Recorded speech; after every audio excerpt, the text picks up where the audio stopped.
चलिए दोस्तों, आज मैं आपके लिए लेके आया हूँ। जब संविधान के 75 वर्ष पूरे हो चुके हैं तो ऑब्वियस बात है, तो संविधान से यानी कि कॉन्स्टिट्यूंट असेंबली से क्वेश्चन आना ऑब्वियस है। ऑब्वियस पक्का पक्का क्वेश्चन एक आएगा। तो हम इसके जो फैक्चुअल चीज़ें हैं कुछ, वो स्टोरी के फॉर्म में करते जाते हैं। ठीक है फ्रेंड्स, देखते हैं अब, है ना। जैसा कि लिखा हुआ है, संविधान के 75 वर्ष पूरे हो चुके, तो संविधान से क्वेश्चन आना ऑब्वियस बात है। तो हम ध्यान दिए, संविधान बना कितने दिनों में बना, है ना। तो 2 वर्ष 11 माह और 17 दिन इसमें बना। ठीक है, लेकिन ध्यान रखना, जो संविधान सभा है वो इस 2 वर्ष 11 माह 18 दिन ने इससे ज्यादा के लिए रही थी, है ना। वो 24 जनवरी वाला सीन है कि 26 नवंबर 1949 में फाइनल हो गया था संविधान, लेकिन लागू करने के लिए आगे की डेट 26 जनवरी डिसाइड कर रखी थी ना, इसलिए वो कंफ्यूजन रहेगा कि जो संविधान सभा अस्तित्व में कब तक रही या कितने दिन तक रही, तो वो 3 वर्ष और कुछ है। ठीक है, और जब बना कितने दिन में, तो ये बनने में इतना टाइम लगा, 2 वर्ष 11 माह और 17 दिन। ठीक है, फिर टोटल 11 सेशन। फिर से भाई बात है, टोटल यूँ तो 12 सेशन है, 12वां सेशन था 24 जनवरी को हुआ था, है ना फाइनल, लेकिन टोटल 11 सेशन में कंप्लीट हो गया था ये संविधान। ठीक है, फिर 26 नवंबर 1949 सेशन का पता चल गया ना कि 11 में पूरा हो चुका था। 12वां था 24 जनवरी को 24 जनवरी 1950 को 12वां सेशन था फाइनल। उस टाइम वो साइन वाइन करके सब कंप्लीट कर दिया था, है ना। लेकिन टोटल बना कितने सेशन में, तो 11 में। और कुल कितने सेशन ये संविधान सभा ने किए, तो 12 होंगे, क्योंकि लास्ट वाला था, लेकिन सेशन तो सेशन होता है ना, इसलिए। और 26 नवंबर 1949 ये इंपॉर्टेंट डेट है। इसमें एडोप्टेड यानी संविधान को आत्मसात आत्म अर्पित कर दिया गया था। जैसे प्रेमबल में लिखा हुआ है ना, एडोप्टेड, हिंदी में आप आत्म अर्पित ना। प्रेमबल में ये डेट लिखी हुई है, प्रेमबल में भी ये डेट लिखी हुई है ना, प्रस्तावना। ठीक है, ये डेट। फिर है 26 जनवरी 1950। तो 26 जनवरी 1950 क्या है, तो इसको कम इनटू फोर्स, यानी 26 जनवरी 1950 को ये जो कॉन्स्टिट्यूशन है, हमारा संविधान है, ये लागू हुआ था। तो ये ध्यान रखना, लागू की डेट ये है, और आत्म अर्पित करने की, एडोप्टेड करने की, आत्मसात करने की डेट 26 नवंबर है। ठीक है, तो इस डेट रहेगी। अब इस डेट को हुआ क्या, ये 26 जनवरी 1950 बोलने को सीधा है, हाँ मैं पता है ये संविधान लागू हुआ था, लेकिन देखो अब ध्यान रखना, जो 26 नवंबर है इसको संविधान दिवस, 26 नवंबर को संविधान दिवस के रूप में घोषित कर दिया गया है, ये ध्यान रखना। 26 जनवरी क्या है, रिपब्लिक डे। रिपब्लिक डे है 26 जनवरी। ठीक है, 26 जनवरी को हुआ क्या था, तो 26 जनवरी से पहले भारत एक तरह से डोमिनियन था, dominion state of British rule था, है ना। 26 आजादी तो मिल गई थी हमें वहां से, लेकिन डोमिनियन स्टेट था ना, क्योंकि संविधान नहीं है हमारा। जब तक संविधान नहीं है, हम अपने आप को लोकतंत्र यानी रिपब्लिक कैसे मान ले। तो संविधान जब बना उसके बाद में भारत रिपब्लिक बन हुआ, है ना। तो 26 जनवरी को क्या हुआ, अगर बोलना हो ऐसे पॉलिटी की लैंग्वेज में, तो डोमिनियन से रिपब्लिक,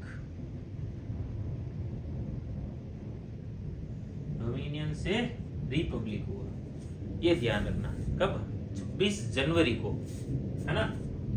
और 26 इसमें जैसे ये गवर्नमेंट ऑफ इंडिया एक्ट 1935 है, इसको भी रद्द कर दिया, और कॉन्स्टिट्यूशन अप्लाई हो गया, है ना, कॉन्स्टिट्यूशन ऑफ इंडिया ये लागू हो गया। ठीक है, फिर एक गवर्नमेंट ऑफ इंडिया एक्ट, जैसे संविधान बना, तो संविधान में कुछ हर एक जो दूसरा देश है या फिर जो भारत के जो ब्रिटिश लोगों ने जो लेके आए थे एक्ट, इनसे कुछ न कुछ तो संविधान में लिया गया है, इनसे चीजें। तो क्या ली गई मुख्य मुख्य बातें, ठीक है। यूएस, आयरलैंड और ये मुख्य बातें इन्हीं की देखेंगे। ऐसे बहुत सारे हैं, जर्मनी से इमरजेंसी और ये जापान से कुछ, उससे कुछ। ऐसे गवर्नमेंट ऑफ इंडिया एक्ट 1935 1935, इससे क्या ले गए, एक तो जो भारत का फेडरल सिस्टम है, फेडरल स्कीम है, ठीक है, संघवाद वाला स्ट्रक्चर, वो प्लस गवर्नर का ऑफिस ऑफ गवर्नर, ये भी 35 से लिया गया है। और जुडिशियरी, भारत का जुडिशियरी सिस्टम है, ये भी 1935 वाले से है ना, ये ध्यान रखना, 1935 वाले एक्ट से। फिर यूएसए से, तो यूएसए से हमने क्या क्या लिया है, यूएसए से लिया है FR, फंडामेंटल राइट्स, मौलिक अधिकार, और क्या है, जुडिशियल रिव्यू, यानी कि न्यायिक जो पुनरावलोकन है वो जुडिशियल रिव्यू। फिर इम्पीचमेंट ऑफ प्रेसिडेंट, यानी कि राष्ट्रपति का महाभियोग। फिर आगे देखेंगे आयरलैंड, आयरलैंड से क्या क्या लिया गया है दोस्तों, तो आयरलैंड से तो सबको पता है कि डीपीएसपी तो आयरलैंड से ही तो लिया गया है, डीपीएसपी। और देखो जो राष्ट्रपति है, राष्ट्रपति के चुनाव किया जाता है, उसकी विधि, जैसे राष्ट्रपति को कैसे चुना जाएगा वो विधि तो ली गई है आयरलैंड से, और राष्ट्रपति को कैसे हटाया जाएगा वो विधि है यूएसए की। ये स्पेशल ध्यान रखना, हटाने वाली विधि कहाँ से ली गई है, यूएसए से, और इलेक्शन यानी चुनाव की विधि कहाँ से ली गई है, तो आयरलैंड से। ये ध्यान रखना दोस्तों, मुख्य बात, ठीक है। वैसे ऑस्ट्रेलिया, दक्षिण अफ्रीका खूब सारे हैं, ठीक है, मुख्य मुख्य बातें कर रहे हैं अपन इधर, ठीक है। जैसे कि जो पीआईबी का आजादी के 75 वर्ष पे जो 30 पेज का कुछ डॉक्यूमेंट निकाला गया है ना, उसमें जो जो चीजें लिखी गई है वही वही कर रहे हैं हम, है ना। वरना आप सोचोगे कि खूब सारे सोर्सेज हैं, भारत के कॉन्स्टिट्यूशन के सोर्सेज तो है ये, कि यूएस से कहाँ से लिया गया, जर्मनी और ब्रिटेन से भी तो कुछ संसदीय प्रणाली ली गई, ये सब चीजें हैं, तो वो सब नहीं पढ़ा रहे हो, सिर्फ ये 3 से 4 क्यों बता रहे हो, इसलिए बता रहा हूँ कि जो पीआईबी का 75 वर्ष का जो 30 पेज का बुकलेट है उसमें यही इन्फॉर्मेशन है, तो वो इन्फॉर्मेशन देख लेते हैं, क्या पता वहीं से डायरेक्ट क्वेश्चन उठा ले, ठीक है। फिर है गांधी जी, गांधी जी का भी तो दिखता है कॉन्स्टिट्यूशन में, गांधी जी की तो गांधीवाद दिखता है ना, कहाँ कहाँ दिखता है, तो देखो सबसे पहले कॉटेज इंडस्ट्री, जो कुटीर उद्योग होते हैं, लघु कुटीर उद्योग, ग्रामीण इलाकों में जो कुटीर उद्योग होते हैं, वो उनके विकास के लिए गवर्नमेंट काम करेगी, उससे संबंधित है ना, इसीलिए वहाँ जो कुटीर उद्योग के संबंधित जितने भी संविधान में प्रावधान है उसको देखेंगे तो हमें क्या पता चलेगा कि इसमें ये संविधान गांधीवादी है ना। फिर है टॉक्सिकेंट, यानी मादक पदार्थ, मादक पदार्थों के सेवन का भी प्रतिरोध, तो वो भी गांधीवाद से रिलेटेड है। और डीपीएसपी में जो भी गवर्नमेंट को जो दायित्व दिए गए हैं, जो कि समाज में सबको, जो पिछड़े लोग हैं उनको आगे लाने के लिए, उन सबको जो गवर्नमेंट को दायित्व दिए गए हैं ना फ्यूचर के लिए, गवर्नमेंट को दिशा निर्देश दिया गया कोऑपरेट करने के लिए वगैरह, ये डीपीएसपी के, उन सारे चीज़ों को गांधीवाद के अंतर्गत ही हम देखेंगे, है ना। फिर देखते हैं सामाजिक एकता, सामाजिक एकता, एकता कैसे दिखेगी, तो एकता दिखेगी हमें 17 में, यानी कि आर्टिकल 17 अबोलिशन ऑफ अनटचेबिलिटी, यानी कि अस्पृश्यता का अंत। फिर है आर्टिकल 18 एक प्रोहिबिशन ऑफ टाइटल, तो ये दोनों फिर से आपके दिमाग में आएगा कि सर आप तो सिर्फ 17 और 18 बता रहे हो, 15, 16, 14 ये सब और भी तो हैं। फिर से बता दूं फ्रेंड्स, जो 75 वर्ष की बुकलेट निकाली है पीआईबी ने, मैं सिर्फ उसी में जो जो चीज़ें दे रखी है वही कर रहा हूँ इधर, तो फिर इम्पोर्टेंट तो वही है ना। पीआईबी 18 और 17 ये दोनों आपको पढ़ने हैं स्पेशल, वैसे तो पूरा संविधान ही पढ़ना है आपको, लेकिन ये स्पेशली पढ़ लेना अब, क्योंकि एग्जाम को कितने तो दिन रहे हैं, ठीक है। फिर है प्रेम बिहारी नारायण रायजादा, इनको कौन नहीं जानता, कौन नहीं जानता बताओ सब जानते हैं ना, क्योंकि संविधान, जिस संविधान को पढ़ रहे हैं उसको लिखने वाले तो यही है, लिखने वाले मतलब बनाने वाले नहीं, सिर्फ राइटिंग, हैंड राइटिंग है ना, लेखन है, हैंड रिटन है ना हमारा कॉन्स्टिट्यूशन, तो इंग्लिश में जो लेखन है वो Prem Bihari Narayan Raizada, handmade million born lawn paper, एक तरह का स्पेशल पेपर होता है लोन वगैरह इनसे संबंधित डॉक्यूमेंट्स में काम आता था, ठीक है। तो ये स्पेशल पेपर है, इसके ऊपर हमारा संविधान लिखा गया। लिखने वाले कौन थे? तो प्रेम बिहारी नारायण रायजादा। फिर देखोगे नंदलाल बोस, बोस बोस, ठीक है, how the josh, yes boss, ठीक है। शांति निकेतन के थे ये, इन्होंने डेकोरेट किया, मतलब संविधान की जो ओरिजिनल कॉपी हम देखते हैं उसमें जो पेपर के साइड कॉर्नर में जो डेकोरेशन है वो इन्होंने की, नंदलाल बोस ने, है ना। इसमें इंडस वैली सिविलाइजेशन से लेके देश आजाद हुआ वहां तक की सारी चीजों के चित्रण किए गए हैं, है ना।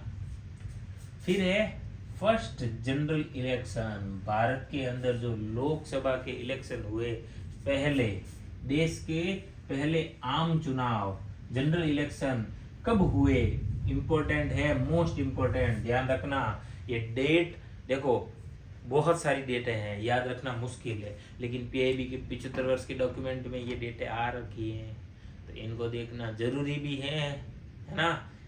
दूसरी याद रखो नहीं रखो, इनको तो याद रख लो। 25 अक्टूबर 1951 से 21 फरवरी 1952 के बीच में पहले देश के आम चुनाव संपन्न हुए, ठीक है दोस्तों। फिर है कॉन्स्टिट्यूएंट असेंबली, संविधान सभा।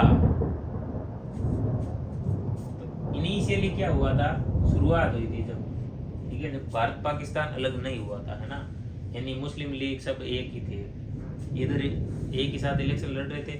389 सीटें थी टोटल, उनमें से 292 93 और 4, ये याद रखना। 292 कहाँ से थी, तो जो भारत के प्रोविंशियल स्टेट थे वहां से, और जो 93 है वो थे प्रिंसली स्टेट, यानी राज्य रजवाड़ों से, रियासतों से 93, और 4 कहाँ से थी, कमिश्नर स्टेट थे 4 भारत के, ठीक है, वहां से। वो बोलते हैं ना ABC, अजमेर, और कौन सा है, बताओ बताओ बताओ बताओ। अजमेर, मेरवाड़ा था एक, तो एक था दिल्ली, एक था कुर्ग, और एक बी से कौन सा था, बताओ, मुझे भी याद नहीं आ रहा, शायद बलूचिस्तान होगा, है ना, देख लेता हूँ।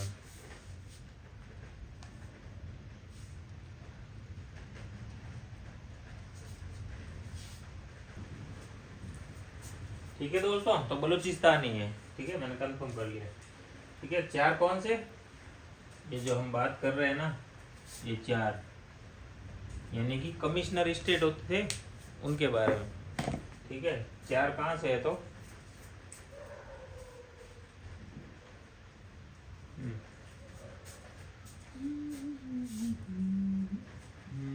फिर देखो, जब भारत पाकिस्तान अलग हो गया, पाकिस्तान की संविधान सभा अलग बन गई, तो फिर पीछे कितनी सीटें बची, फाइनल सीटें बची 299, यानी कि टोटल 90 सीटें कम हो गई थी बाहर से, है ना। तो अब 299 में कैसे थी, 229 तो थी प्रोविंशियल स्टेट, और 70 थी प्रिंसली स्टेट से, प्रिंसली स्टेट से थी 70, यानी राज्य रजवाड़े, है ना, 70 से थी। ये सीटों का ध्यान रखना, आवंटन, है ना। 389, 292, 93, 4 का पूछ सकता है कि कौन कौन से कमिश्नर स्टेट थे, है ना। ये क्वेश्चन आए नहीं, आज तक आए ही नहीं, है ना, तो अब आ सकता है।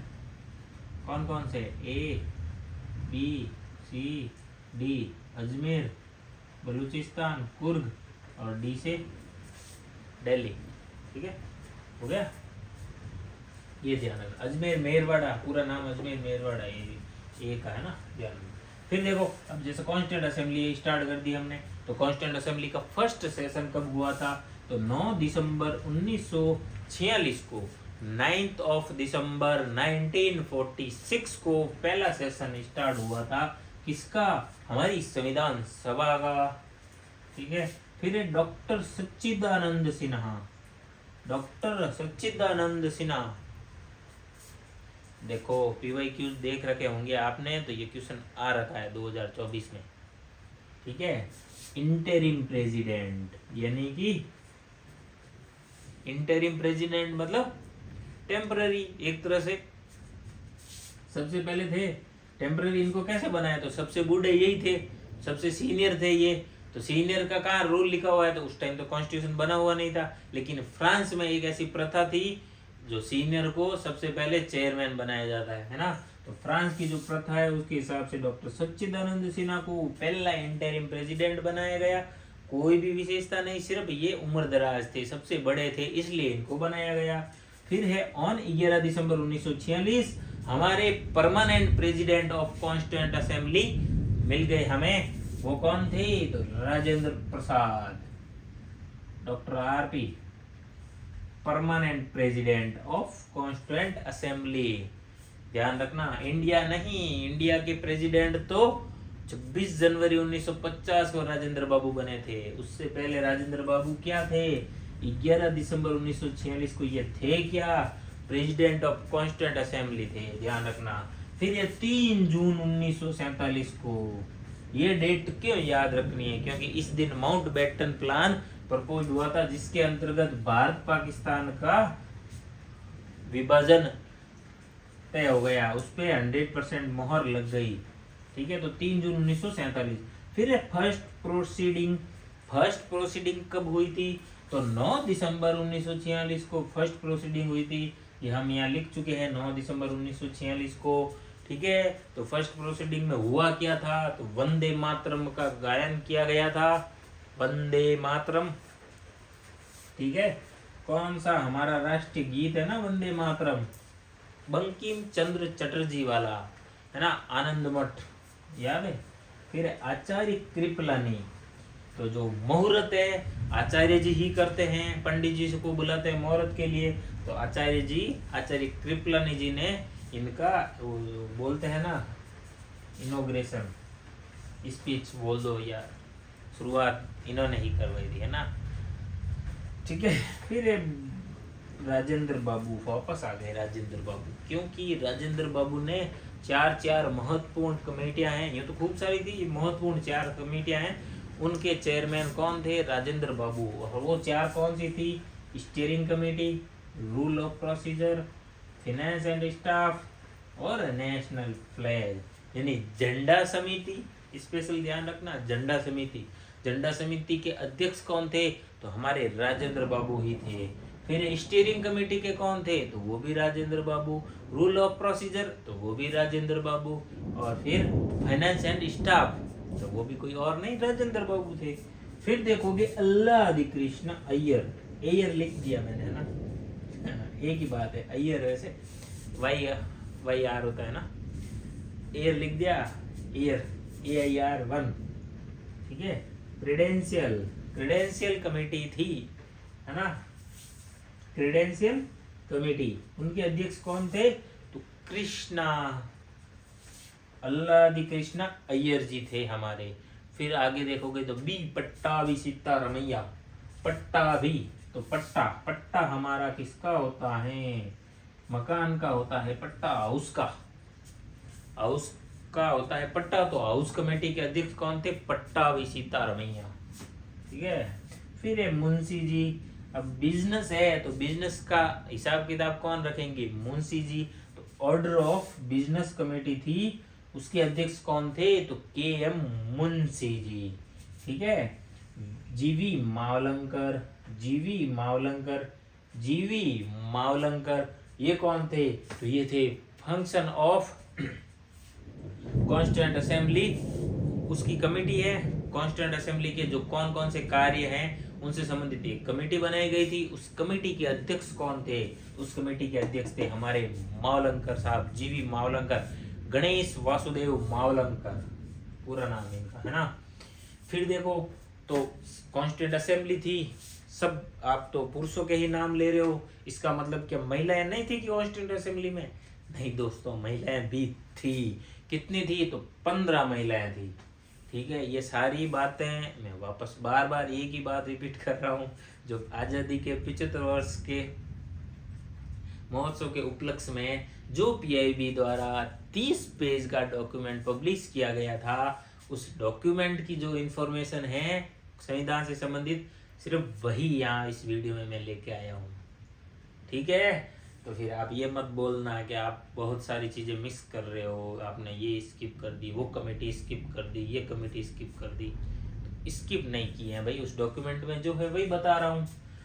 तो 15 वुमेन थी, महिलाएं कितनी थी? 15 शेरनियाँ थी, जो इतने बड़े कॉन्स्टिट्यूशन है ना हमारा संविधान, उसको बनाने वाली असेंबली की मेंबर थी।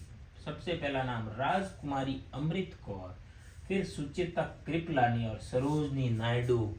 ये तो 3 ही नाम है, तो ये 3 मुख्य हैं, ये ध्यान रख लेना। ठीक है, फिर है नेशनल फ्लैग यानी झंडा, हमारा झंडा तिरंगा रहेगा। तो ये इस पे मोहर कब लगी? तो 22 जुलाई 1947। ये देखो 22 जुलाई 1947। जुलाई में सारे अच्छे काम होते हैं। क्यों? क्योंकि जुलाई में मेरा बर्थडे है ना, इसलिए। ठीक है, 22 जुलाई 1947 को।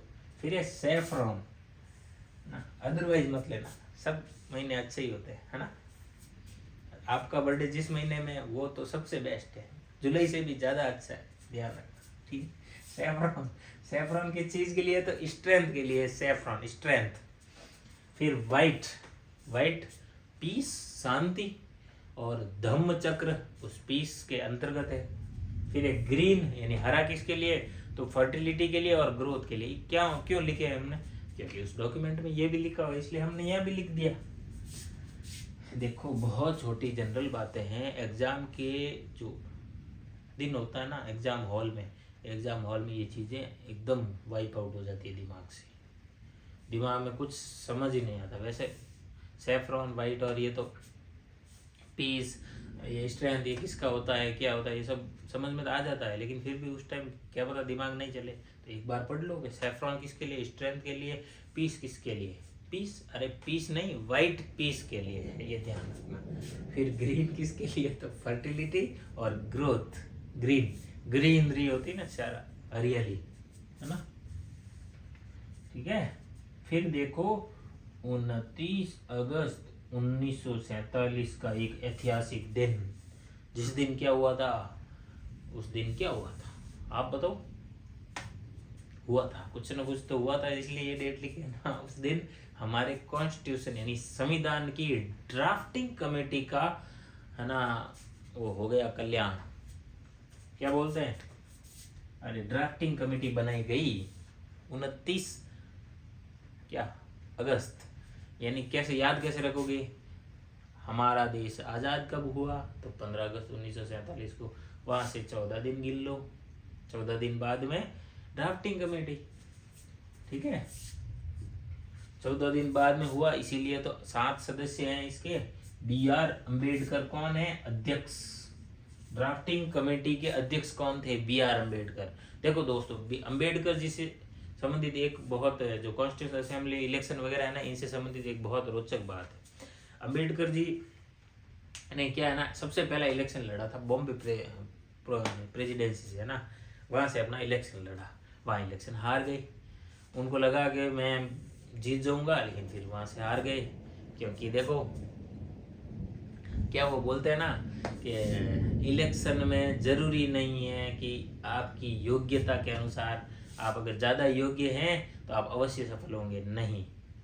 इलेक्शन डिपेंड करता है जो मतलब वोट देते हैं ना उन पे, उनके दिमाग में क्या है उस पर डिपेंड करेगा। आप में योग्यता है तो जरूरी नहीं लोग आपको चुनेंगे।